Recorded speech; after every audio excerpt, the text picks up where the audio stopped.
The ancient prophets of Israel prophesied of a time when the promised land would be desolate and bereft of her children, and that the Gentiles would come into the land and report the apparent forsaking of the Creator's covenant with his chosen people. But those prophets also declared that the sons of Israel would come back to their homeland in the last days, and that the Gentiles would come to Israel from the ends of the earth and cry out in repentance for the pagan traditions that they inherited from their forefathers. This day is this prophecy fulfilled in your ears. This is the greatest story never told. It's all about Yeshua, the prophet, the promised Messiah.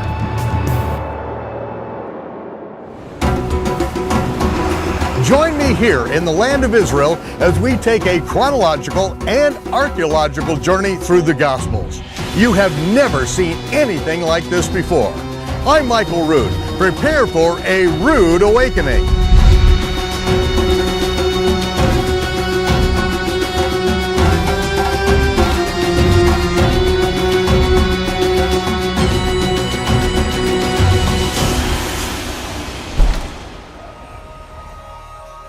Yeshua's baptism begins an unbroken chain of events that follows Yeshua for the next 70 weeks, 490 days.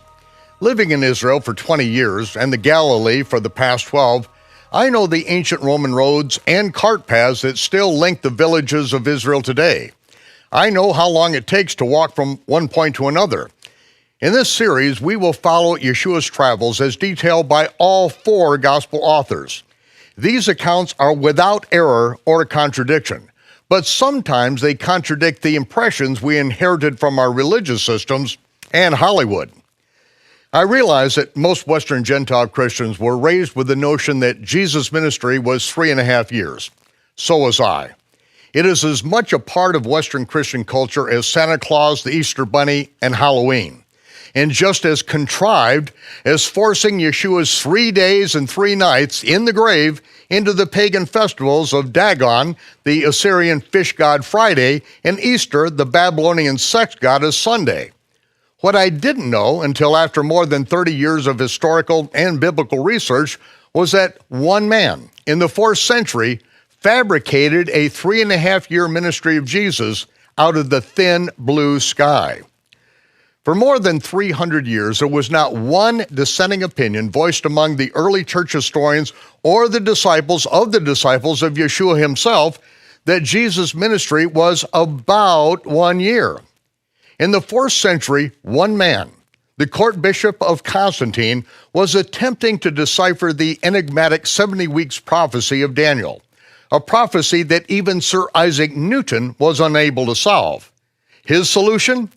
He said Jesus' ministry was 3.5 years, which is 1/2 of a week.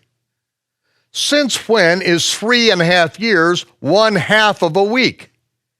It immediately alerts the Bible student that Eusebius was attempting to decipher Daniel's 70-week prophecy. It was a wild and unsupportable assumption that ignored more than 300 years of unchallenged testimony from the sapient witnesses. Eusebius was futilely attempting to get the final 7 years of Daniel's prophecy fulfilled, so that Constantine, a biblically illiterate, Mithra-worshiping pagan, could supposedly reign as the vicar of Christ from his millennial throne. Denying more than 300 years of unified testimony, Eusebius came up with a hypothesis which is not only unprovable, it completely destroyed any possibility of understanding the gospel narrative. We are left with faith-shaking contradictions as 2 entire years of dead silence are imaginatively inserted into the gospel record. In the century following Eusebius, scribes inserted 8 words into later copies of Greek text, attempting to legitimize his unique eisegetic interpretation. Those 8 words added a fictitious feast of Passover in the 6th chapter of John, at the time of the feeding of the 5,000, at the end of the summer. But Passover is 6 months later in the spring. The next event in the 7th chapter of John is the Feast of Tabernacles, again 6 months after Passover.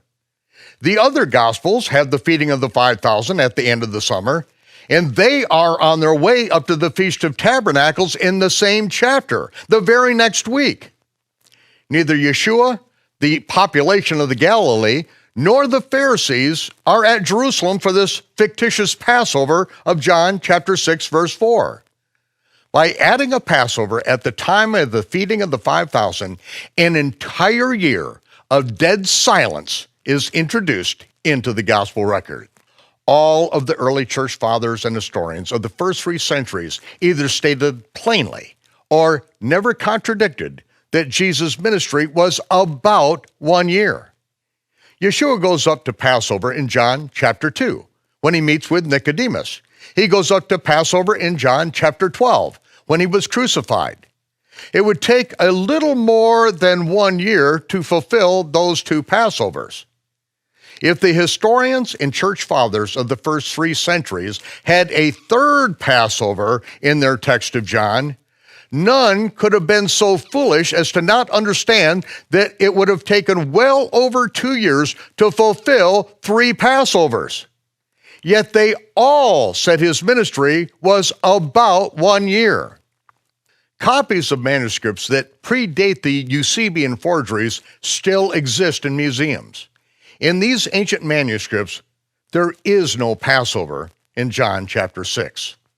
No one goes up to Jerusalem to celebrate the Passover of John 6:4. Yeshua feeds 5,000, and then 4 days later, another 4,000 with leavened barley loaves during what would have been the Feast of Unleavened Bread, matzah. The Capharnaum synagogue was packed with those who do not go up to a feast. That week, Pharisees come down from Jerusalem to challenge Yeshua on why none of his thousands of disciples were washing their hands with the 2-handled Negelvesser before they ate leavened bread. No one goes to Jerusalem for this phantom Passover feast because it was added to the text by Gentiles who know nothing about the feast of the Lord. Any Jew could see right through their charade if they bothered to read the text and think. There's no question among Bible scholars. It is a well-known fact that words and phrases have been added and removed from various texts of the Gospels and epistles to support the positions of theologians of past millennia. This one book gives me access to more than 5,000 manuscripts, and it documents more than 250,000 variations. I have spent more than 45 years analyzing those variations, and I have solved every apparent contradiction in the Gospels. But it took more than 40 years to do so. Today, the text of the Bible is ignored. Sheep will swallow whatever they are fed by their shepherds. They don't even read the scriptures in their own language, much less investigate the manuscripts of antiquity. Our goal is to get to the truth, not defend ours or anyone else's denominational predispositions. If our interpretation destroys the continuity of the scriptures, it is our interpretation that is an error, not the words of the men of God who were inspired by the Holy Spirit. Nathanael answered him, Rabbi, you are the Son of God. You are the King of Israel.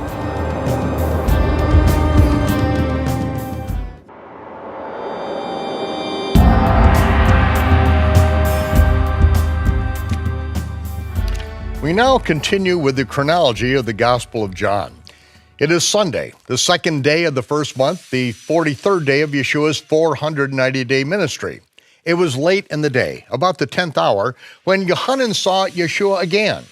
He immediately told 2 of his closest disciples, Andrew and John, that this Yeshua was the Lamb of God of whom he had spoken the previous day. That was the last day that they followed Yohanan, and the day that they began to travel with Yeshua. John chapter 1, verse 41, the first thing Andrew did was to locate his brother Shimon. We have found the Messiah. Then Andrew brought him to Yeshua. When Yeshua saw him, he said, You are Shimon, the son of Yonah. You shall be called Kepha. Yeshua had a brother named Shimon, and so a friendly nickname would avoid any ambiguity among the disciples as they traveled together. Petros in Greek means rocky. Kepha in Aramaic means rocky.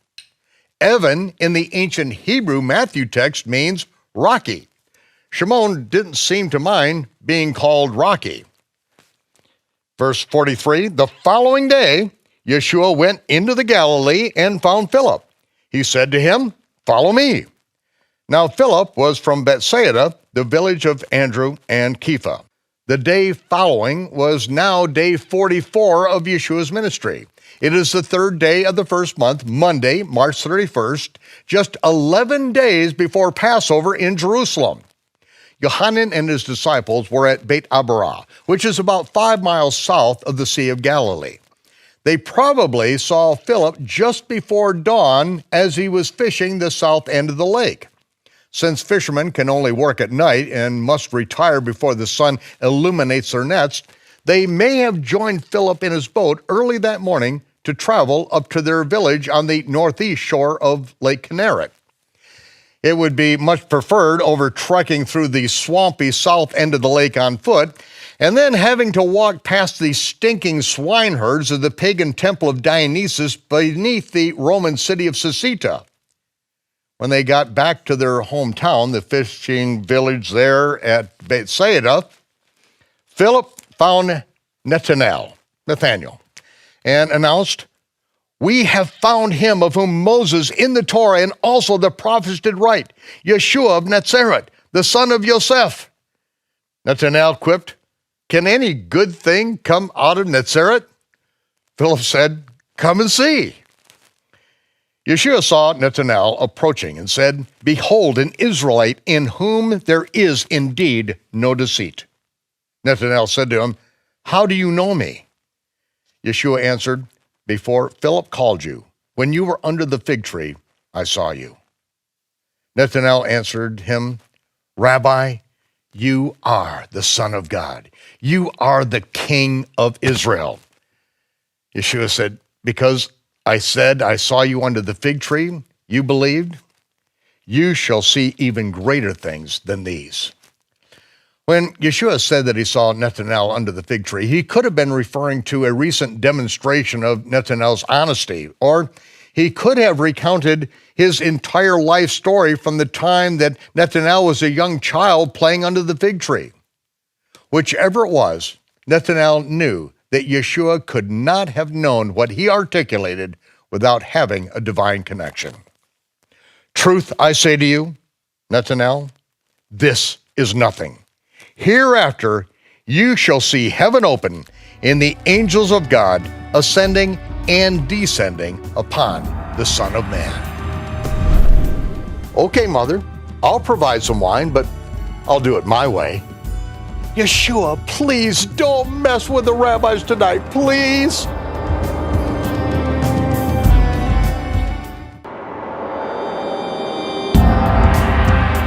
The third day, there was a marriage in Cana of Galilee. The third day of the week is Yom Shlishi. This is the day after Yeshua met Nathanael in Bethsaida. It is now Tuesday, April 1st, 27 of the Common Era. It is the fourth day of the first month, 10 days before Passover. There was a marriage in Cana about a half day's walk from Bethsaida. On the third day, Yom Shlishi, there was a marriage in Cana of Galilee, and Miriam, the mother of Yeshua, was there.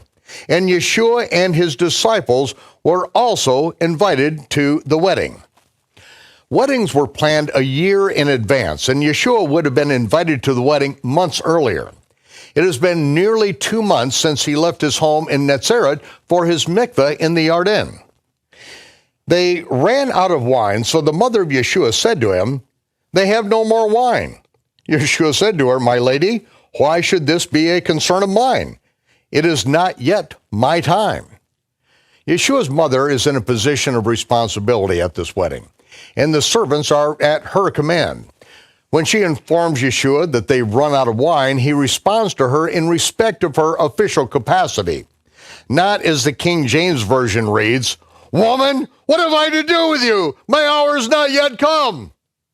No, Yeshua is not barking at his mother.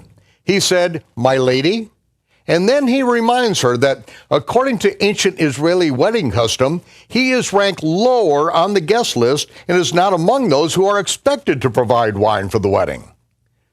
We are not privy to their continued conversation, but I can imagine, okay, mother, I'll provide some wine, but I'll do it my way. Yeshua, please don't mess with the rabbis tonight, please. Mother, I wouldn't need to do this if others had taken their responsibility seriously. Just tell the servants to do as I tell them, and all will be well, if they can keep their mouths shut. Finally, Miriam turns to the servants. Whatever he tells you, do it. Now, there were 6 stone water pots for the purifying of the Jews. Each pot held about 2 or 3 liters apiece.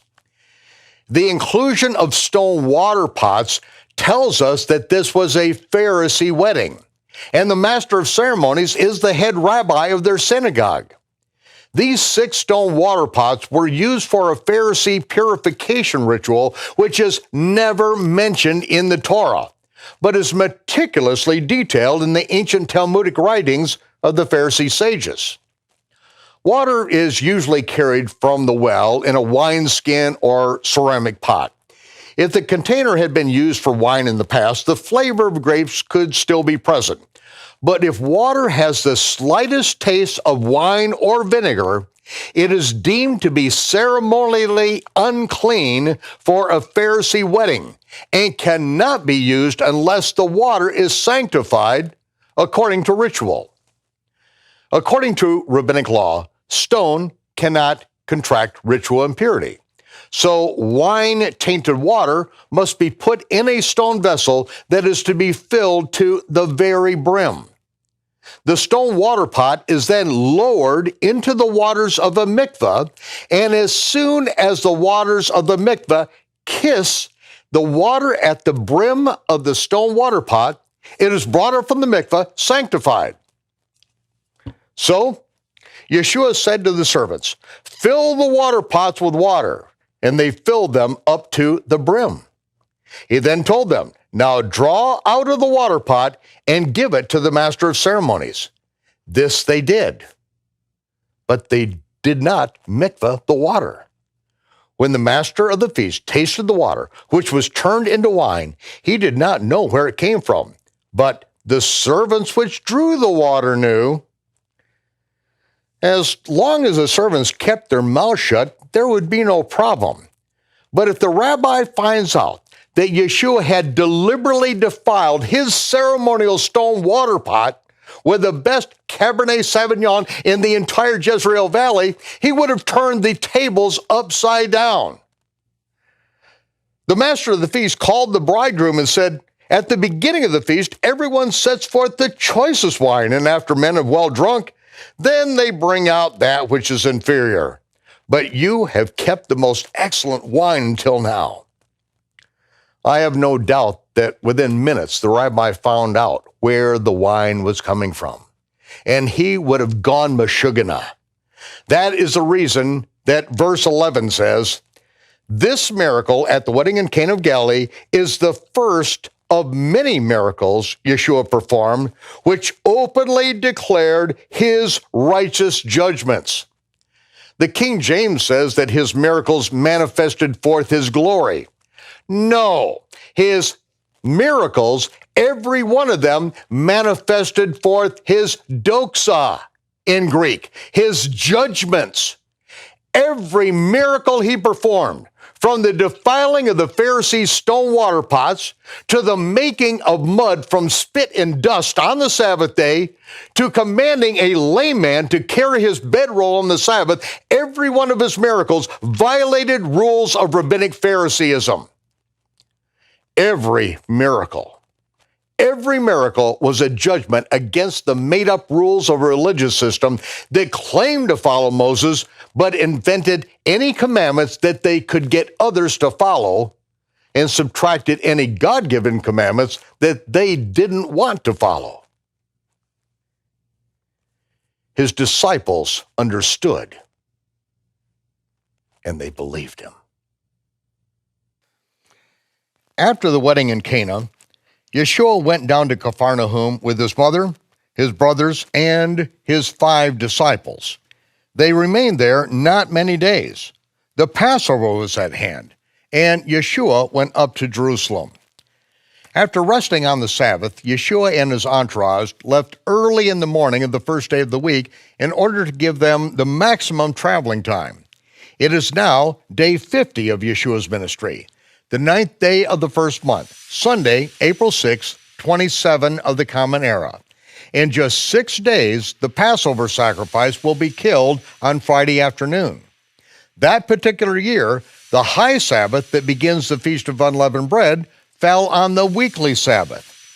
Knowing the date of Passover in 27 of the Common Era allows us to reverse engineer Yeshua's previous week, which takes us day by day back to his mikveh in the Jordan. The next year, in 28 of the Common Era, the year of Yeshua's crucifixion, the Passover will be killed on a Wednesday, and the high Sabbath will fall 2 days before the weekly Sabbath. That is the only day from which one can accurately count the 3 days and 3 nights between the crucifixion and the resurrection, as specified in all 4 gospel records. I hope that I have given you an insider's perspective to the Gospels. If you are not a natural-born Israelite, you, like Ruth, can choose to be grafted into the root and partake of the sap flowing from the Hebrew roots of the faith. There is no separation between the Jew and the Gentile, if they are both connected to the root through Yeshua Messiah, the prophet we must hear and obey. This is Michael Rood, inviting you to join us again next time in our continuing journey through the chronological Gospels. Shalom.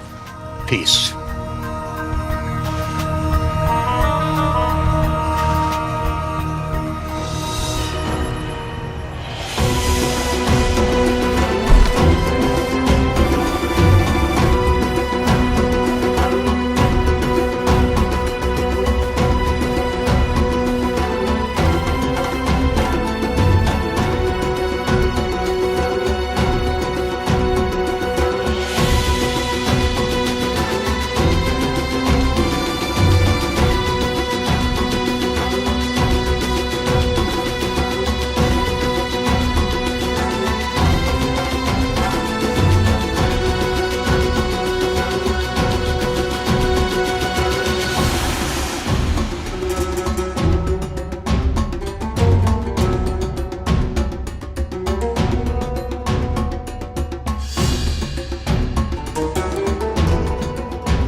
We expect that the chronological Gospels are going to cause some controversy out there. Are they, Scott? They are indeed. In fact, when you learn something new like this, that Yeshua's ministry was only 70 weeks, that blows a lot of theories out of the water. So, of course, there's going to be some questions. Some people are going to be angry with what they thought they knew, et cetera, et cetera. One of the most popular questions I'm getting right now has to do with one of the items that makes the 70-week chronology make sense, and that is John 6:4. And some people are saying, how dare you say that it does not belong in the Bible? How can you depend on this one manuscript, et cetera, et cetera? But what do we say to that just off the bat? Well, being angry, this is a common malady, a common problem for pastors who, went through all the schooling, been in the pulpit for 40 years and still can't count to 3. And then they watch the Jonah Code or they read the chronological Gospels and they get angry because they realize they've been lied to their whole life. And they had promulgated that, and it's understandable. I think we all get upset when we find out that Santa Claus really doesn't exist. It doesn't matter what age we learn that. And when it comes to the chronological Gospels, I'm going to open up to page 3 here because this is very important that you read the introduction. This is the thesis, ladies and gentlemen, and this thesis has not been broken by anyone. Before turning to the first page of the chronological Gospels, there's one problem that must be addressed. Most of the Christian world has grown up with the concept that Yeshua's ministry was 3.5 years in duration. However, no scholar has ever been able to prove this hypothesis, and in fact, the plain text of the Gospel narrative proves that a 3.5-year ministry is a mathematical impossibility. The 3.5-year ministry construct is a theological invention of an age-old religious system that offers absolutely no proof for that which it demands its adherents blindly accept.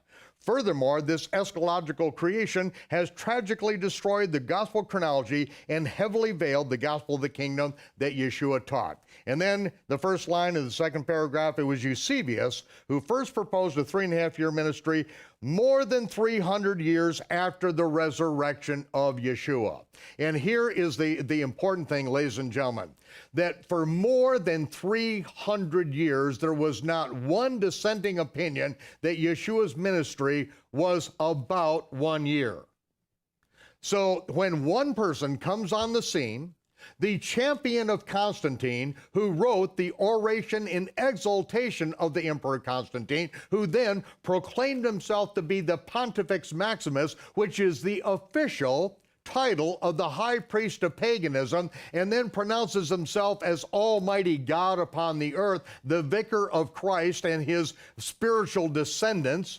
Okay, right then we know that we have got a taint that's been added into it in denying more than 300 years of testimony from the apostles, those who learned from the apostles, and now come up with this idea that Jesus' ministry is 3.5 years, which is 1/2 of a week, and that's exactly what he wrote in Demonstratio Evangelistica 8 and page 106. In paragraph 8, this is what he wrote. Ladies and gentlemen, he is the one that invented the 3.5-year ministry, and the reason why you're so attached to it is because you're afraid to think for yourself. Now, John 6:4, we have text, the one that I quote in this particular book. This is in the museum at the home of the Archbishop of Canterbury.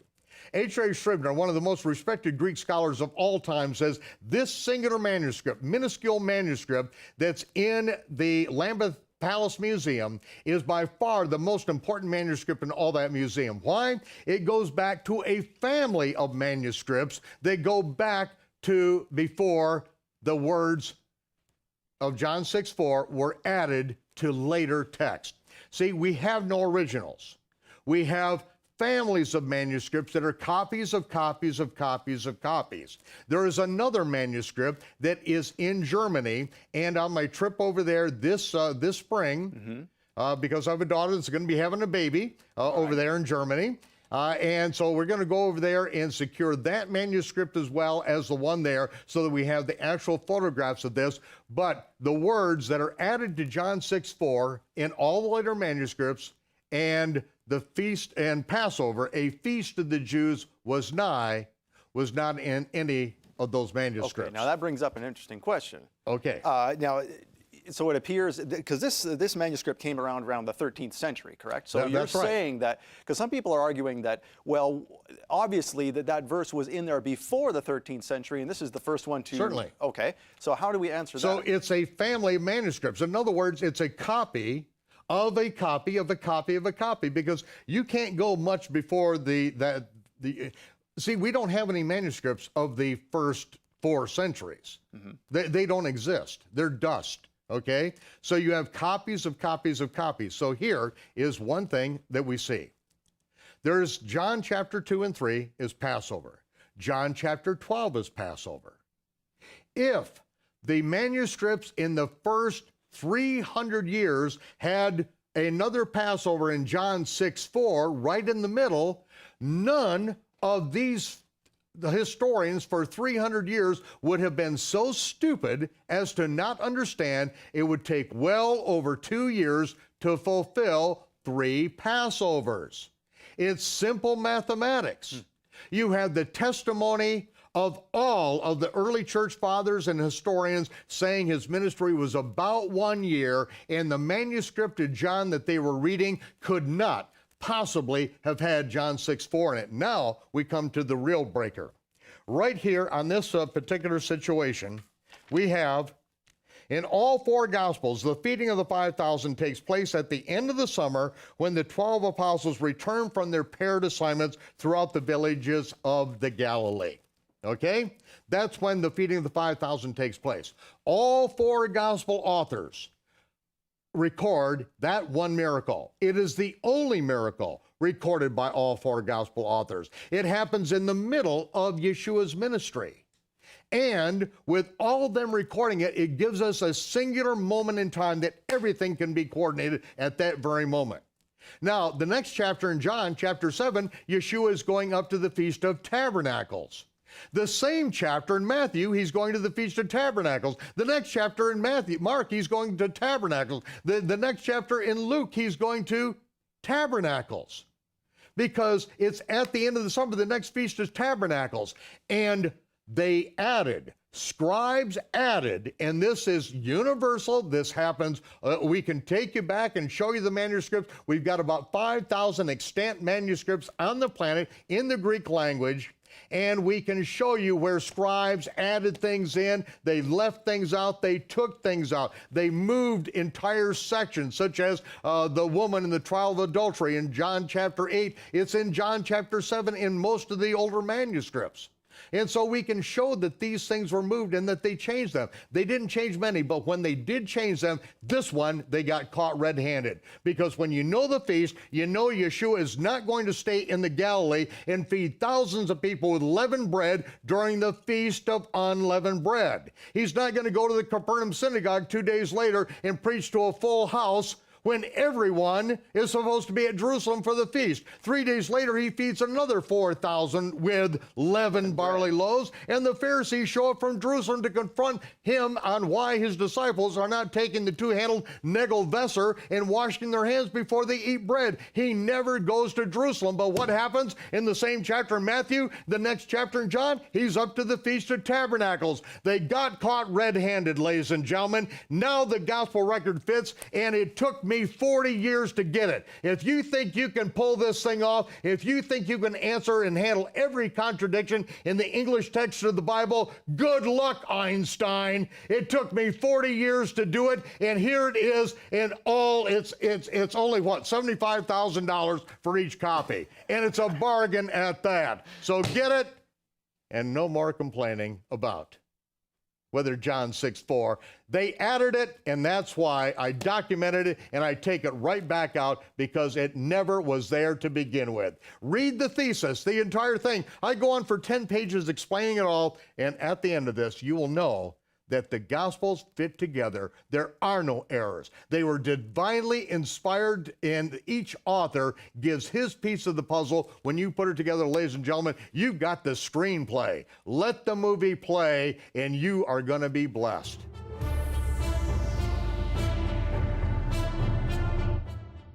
I am already looking forward to the hate mail I'm about to get because of this segment.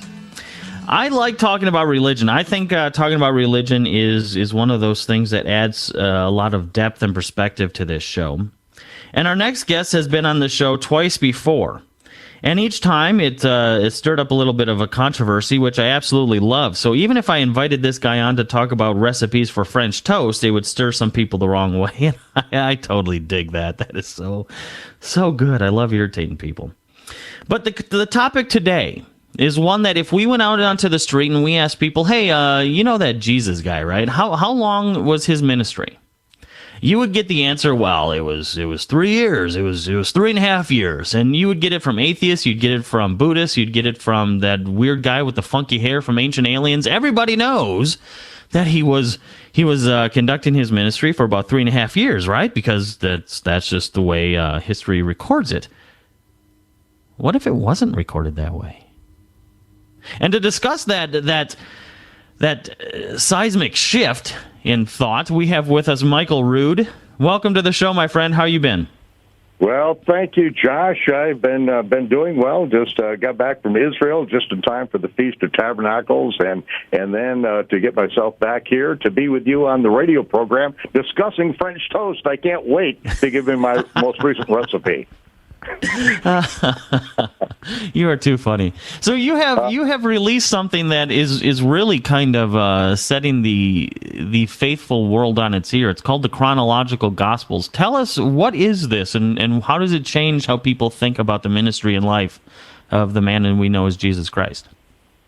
Well, Josh, this has been the result of now over 40 years of work, and I set out after a lifetime. My first really 17 years of life was spent 5 times a week in church services, and I ended up at 17 asking questions because I was tired of not getting answers that were satisfying. I grew to the point now of actually hating religion. I don't like religion. I know we love talking about it, but I hate religion. I'm looking for the truth. I'm looking for real life. And when I was a young man, this got me on this track of solving the apparent contradictions that we read in the English versions of the Bible. And so when I published this book, it's called The Chronological Gospels, The Life and 70-Week Ministry of the Messiah.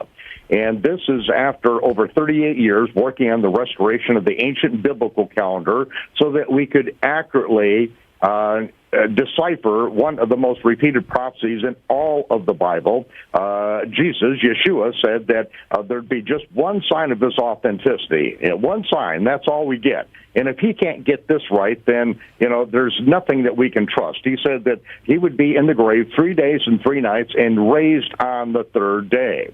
And yet all of us grew up in the Western world knowing that the crucifixion was on Good Friday when Dagon, the Syrian fish god, is worshipped. Well, I grew up eating fish on Friday in public schools in Michigan, and that he was raised from the dead on Easter Sunday when Nimrod's wife, Semiramis, was reincarnated as Easter, the bare-breasted Babylonian sex goddess who turned a bird into an egg-laying rabbit.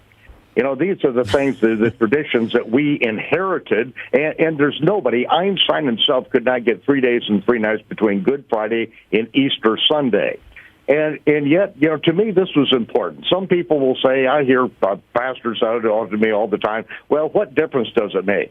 And I have to agree with them. In their world, in the world of religion, truth doesn't matter. You don't have to count to 3. Nothing really matters because it's basically, as we say in Arabic, hockey foddy. It's made up BS. Instead of getting to the truth and having the truth matter in life, instead we just throw up whatever it is that keeps our denomination going. We see what sticks to the wall. We keep people from asking intelligent questions, and so we've dumbed down the entire establishment from, where at one time from Harvard University was said that no one can consider themselves to be an educated person unless they have a command of the Scriptures. And now, we've been fighting biblical illiteracy for the last 40 years, and it's reached epidemic proportion. People are complete idiots in America. They don't read, they don't understand, they just pull things out of their hat, one verse sound bites, one sentence sound bites, and it doesn't fit. Well, I was tired of that when I was 17. I had enough religion when I was 17, and that's what put me on this track. And now we're exposing the fairy tale invented in the 4th century by Eusebius of the 3.5-year ministry, a complete fairy tale that the entire Western world has grown up in, just swallowing it, hook, line, and sinker. And you wonder why the Baptists send me letters. You mentioned the apparent contradictions, and I love that you said apparent contradictions because then you referenced, and we can start with this. You referenced what we know as Easter and this 3 days, 3 nights. This has gotten to pretty much everybody I've ever talked to who goes to any form of quote-unquote Christian denomination. And everybody who's 6 years old eventually comes up to the pastor and says, Pastor, I don't get 3 days and 3 nights out of Friday, Saturday. I mean, how did this? You would be the world's worst travel agent if I booked a cruise through you, because I would leave on Friday and get back on Saturday. So when did let's just take that. When did he actually go into the ground, and when did he come up? Well, one of the things that we had to solve the problem was getting back to the biblical calendar that was used in the time of the Second Temple period. And that's a biblical calendar, but on the other hand, 42 years before Jesus was born, the Julian calendar was put in place, and the Julian calendar still remains today the time clock of astrophysics. And we can go back and take that calendar back to any point in time to 45 BCE, to January 1st when it was instituted, and we can know exactly what day of the week it was on, no problem. But it took over 38 years of work to reestablish the ancient biblical calendar, which is based on the phases of the moon. Literally, the first sliver of the sighting of the new moon was what we began the month. And there is no question about this historically. The writings of the rabbis, the Pharisees go back 300 years before the New Testament was written, and we know exactly what was done in the Second Temple period. But until NASA put mirrors on the moon, shine laser beams off them for a 10-year period, running the calculations through the Cray supercomputer, we did not have what we needed to be able to establish the visible sighting criteria of the new moon to take us back to that time. So now we can go back with all the Roman records, the biblical records, and know with absolute accuracy, dead on to the day of exactly when the crucifixion took place, the day the resurrection took place, when Yeshua was born. It is all there. There's no question about this at all, except among the ignorant who have not studied this. But, we're all ignorant in one area or another. I'm not putting down ignorance. No, sure. I mean, you can name a field, and I would be ignorant in it. I'm sure it's not that difficult. But, one area that I do know, and that is the biblical calendar and how we got taken off track into a complete fairy tale, the 3.5 years, which destroys any possibility. Well, Michael, hold on one second. We're up against a break. We'll get to the 3.5 years. We'll also get the rest of the 3-day answer, because I want to know, when did he go up and when did he go down and when he came up. We'll be right back, folks. Don't go anywhere. So then you take the French toast and just a little bit of powdered sugar. Oh, we're back? All right, so we're talking to Michael Rood, and we're talking about the chronological Gospels. The idea that, hey, wait a second, it wasn't 3.5 years. What are you talking about? I mean, wasn't there a prophecy about a heifer or something? I mean, don't we know that it was 3.5 year ministry of Jesus? And it turns out not to be the case. Michael, we left off the last segment, and we were getting to Easter, just to talk about how we don't understand what it is we're actually reading. When was he actually buried? Was he buried on a Friday? Was he buried on a Wednesday? When did he actually go into the ground? No. What we have is the entire prophetic picture of the Lamb of God, the Passover Lamb as the sacrifice, the substitutionary sacrifice. The year that Yeshua was crucified, the Passover sacrifice was done on a Wednesday. That was the 14th day of the month of the Aviv. He was sacrificed, crucified at the very hours that the Passover lambs were being sacrificed on the Temple Mount, which, according to Josephus, around that period was around 250,000 lambs were being sacrificed that afternoon. He was on the cross at that very hour. He was in the grave before sunset, and at sunset begins the high Sabbath, not the weekly Sabbath, the high Sabbath of the Feast of Unleavened Bread. He's in the grave all Thursday night, all Friday night, and all Wednesday, all Thursday night, and all Friday night. He is in the grave 3 days. He's in all day Thursday, all day Friday, all day Saturday. He's raised on the Sabbath day. When the women came early the first day of the week, it was still dark. The grave was empty. He wasn't raised on the fourth night. That is nonsense. He wasn't raised on a Sunday. He was raised on the Sabbath day. The scriptures are very clear about this. And when they came to the grave before sunrise, it was already empty at that time.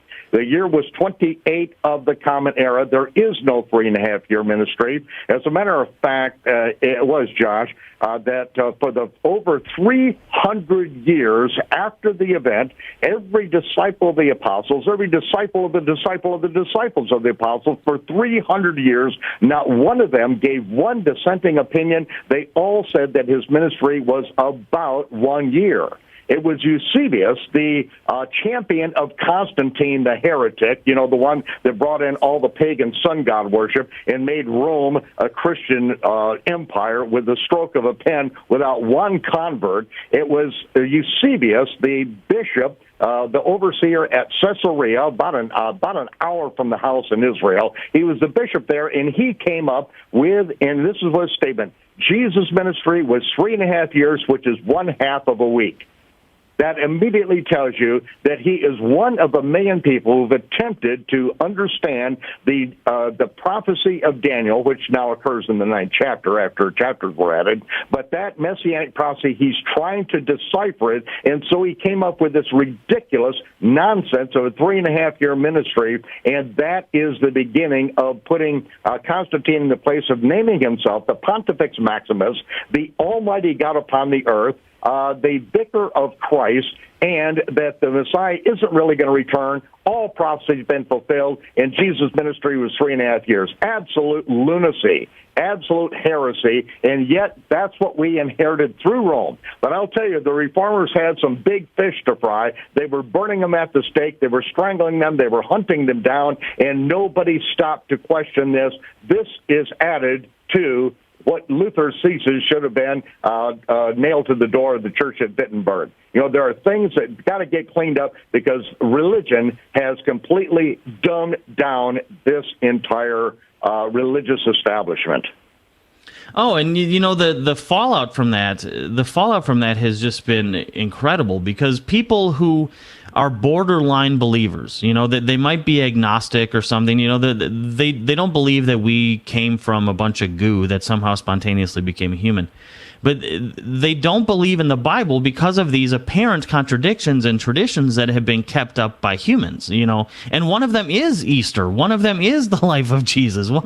In the faithful communities, we just blindly accept this stuff without bothering to read the text and see what it says. So how does this line up with the heifer prophecy? Because every time we talk about, it's not 3.5 years, and this heifer story comes up. What's the heifer story, and how does it apply to this? Here's something completely fabricated by Gentiles. They said the red heifer was 3.5 years old, and that Jesus is the red cow, the red female cow, not the Lamb of God, but behold the cow of God.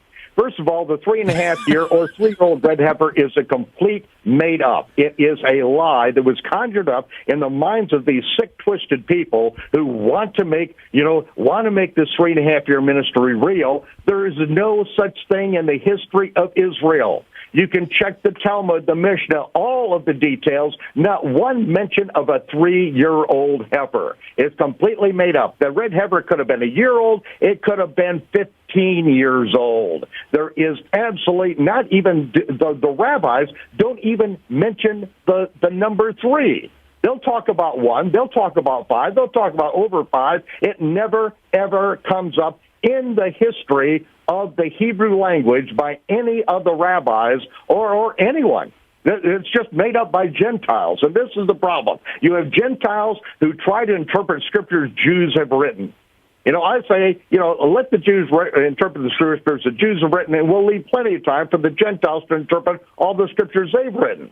But even in English language, they don't accurately translate things, and they have to be corrected. That's why the basis of the chronological Gospels, which has more than 300 individual incidents in Yeshua's life and ministry in exact chronological order, it's based on the King James Version. It's called the corrected King James Version because, of course, we all know that nobody is reading the 1611 King James Version of the Bible. It was revised in the 1700s, again in the 1800s, again in the 1900s. Then the New King James came out, and it updates the language. We use verbs differently. Words have a completely different meaning, 180 degrees, some of them, from when they were used in 1611. And so it needed to be updated and corrected according to the ancient text. And I can give a wonderful example of that because I have great respect for William Tyndale. I mean, he's my hero. And the King James, basically, 80% of the King James New Testament is right straight from William Tyndale. I mean, the man died for doing the right thing. but yet there are some things that he didn't handle accurately because he did not have things in chronological order. Chronology is the ultimate context. Time is the ultimate context. If you don't have time, you don't have cause and effect. You simply have numbered sound bites that are completely disjointed from reality, that are thrown out on a Sunday morning sermon, spiritualized to complete nonsense, and so nobody knows the gospel of the kingdom that Yeshua was teaching, the gospel of the kingdom that resulted in his execution. And Michael, the chronological aspect of this is really massive. I mean, if this was a court case for a murder or a bank robbery, that's the first question: when, where? I mean, it's all about time. You need a timeline, and to enter into a faith without acknowledging that timeline is there, and then, as you pointed out, we haven't even really been able to see that timeline until NASA started shooting lasers off the moon. That really lets you get to this point scientifically where you say now is the time where we can actually look back and put this all in order, right? Yes, and this is the first time it's ever been done. Many have tried, but it's all been based on this fairy tale by Eusebius. And then what is so hard for people to grab onto is that we have the text of the Gospel of John that goes back before the 4th century when they started adding in a line that was put there to artificially lengthen Yeshua's ministry by an entire year. John chapter 6, verse 4, at the feeding of the 5,000, which is the only miracle recorded by all 4 gospel authors, every one of the gospel authors puts it at the end of the summer just before the Feast of Tabernacles. Hold on one second, Michael. We're up against the break. I hear the music in my ear. We'll get to the feeding of the 5,000 right after we get to these commercial breaks. Don't go anywhere, folks.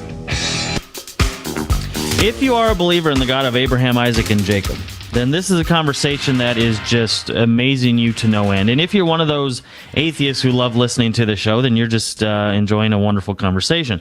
But either way, you're going to want to get your hands on what's called the chronological Gospels. I mean, this is something that is by far absolutely amazing. If you are a KJV, a King James Version believer, and you're like, oh my gosh, I love the KJV, then you will love the chronological Gospels, because what science has allowed us to do, what calendars and 40 years of research has allowed us to finally witness, is the Bible put in order. Everybody and their brother acknowledges that it's not in order. And the order of things, just like in the case of a murder or the case of a marriage, the order in which you do things is extremely important to the overall message itself. So we're talking to Michael Rood about his masterpiece work here, the chronological Gospels.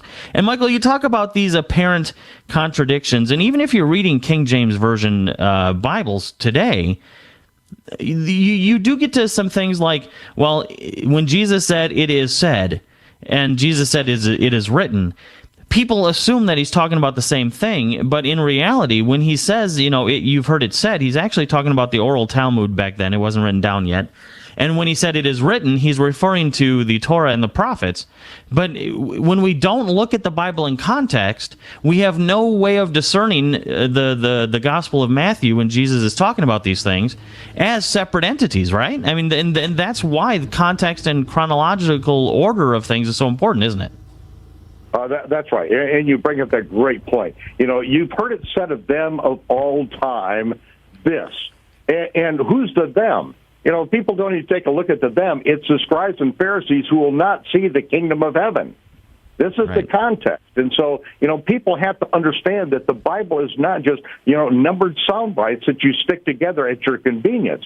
It's the gospel of the kingdom that the disciples were teaching and doing miracles and raising the dead, and this was more than a half year before they knew anything or believed anything about the death, burial, and resurrection. The death, burial, and resurrection is not the gospel of the kingdom that Yeshua was preaching. But this is all that we hear in our churches today, is some come to Jesus at the last stanza, just as I am, with every head bowed and every eye closed, with no one looking around. And this is all made up by Billy Sunday. That whole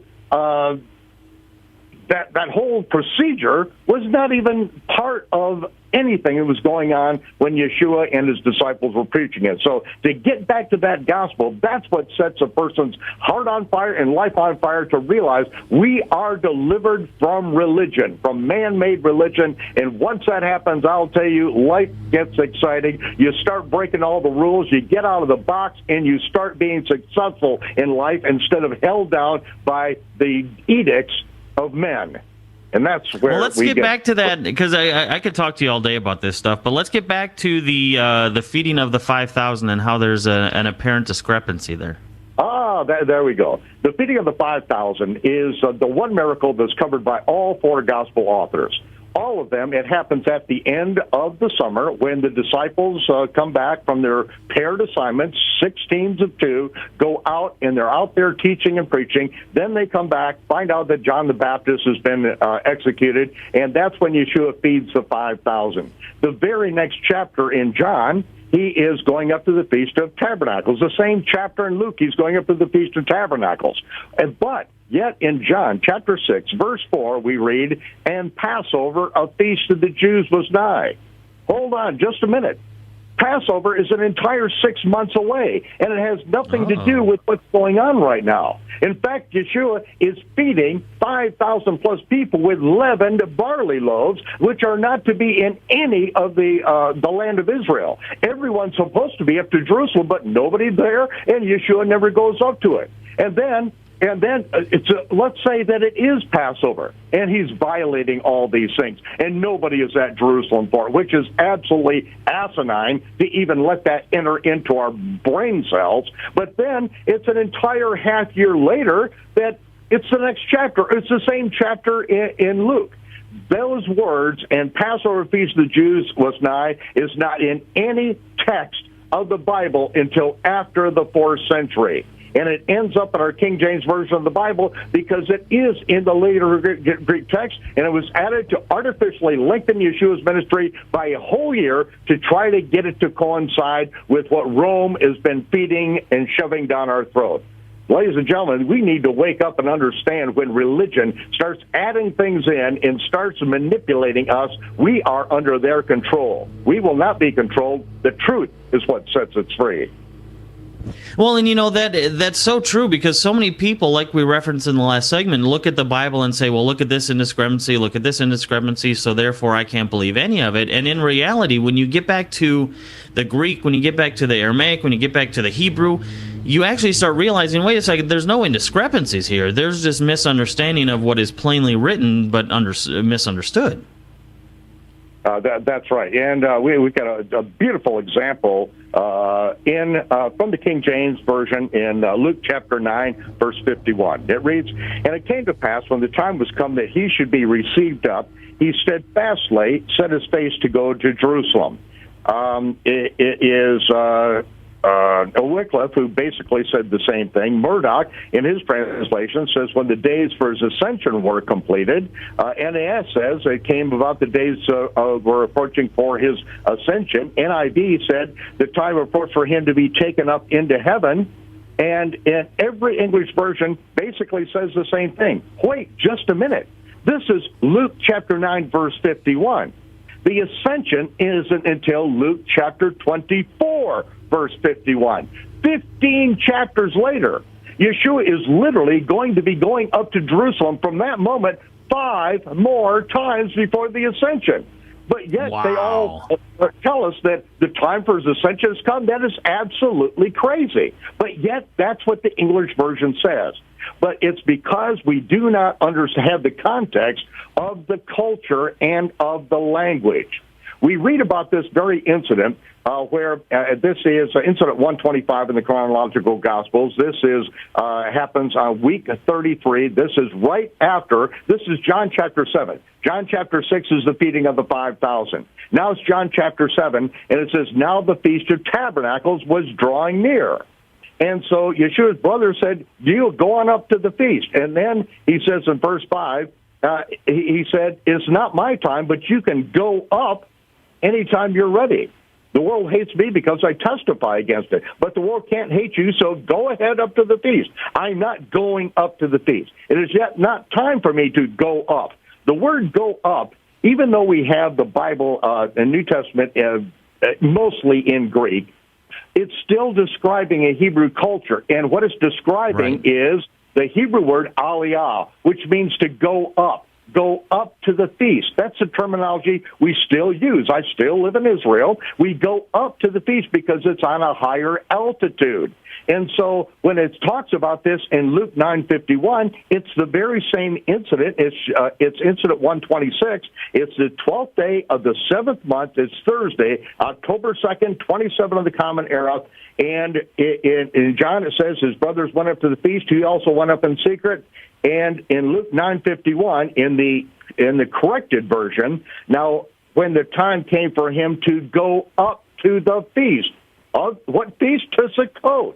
It's time for him to go up, or make aliyah, to go up to the Feast of Tabernacles. But yet, every English translation has him going up to his ascension, which is absolutely dead wrong. He doesn't ascend for 15 more chapters. Most of the Gospel of Luke is yet to be spoken at this point. But see, this and like is you what said, happens. he actually goes back to Jerusalem many times.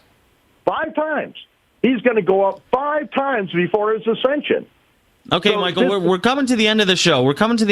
People are obviously sitting there scratching their heads thinking, holy cow. I mean, to understand the Bible and then to do so in a chronological order would radically reinforce my faith. How do they get this chronological gospel?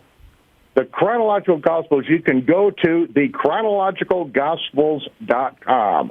Thechronologicalgospels.com. And also, you can go to the website, the Rood Awakening website. That's www.aroodawakening, spelled ROOD, aroodawakening.tv. And the chronological gospel is shipping now. This is the end of the first printing. It's unbelievable. This stuff, we had to have more flown in, thousands more flown in, overnighted to us just to cover us. But this is $69 for the chronological gospels. You can get the essentials package, which has a 6 or 5 DVD set to help get you acquainted with the chronological gospels and show you some absolute treasures that you have never before experienced in your life, along with the 3-foot-long timeline poster. Time period. All right, Michael, we got to let you go. Make sure you get this. Go to roodawakening.tv. This will, I'm telling you, it'll radically change how you perceive the entire timeline. Today, tomorrow, as always, my friends, may your path lead to heaven, and may freedom follow in your footsteps.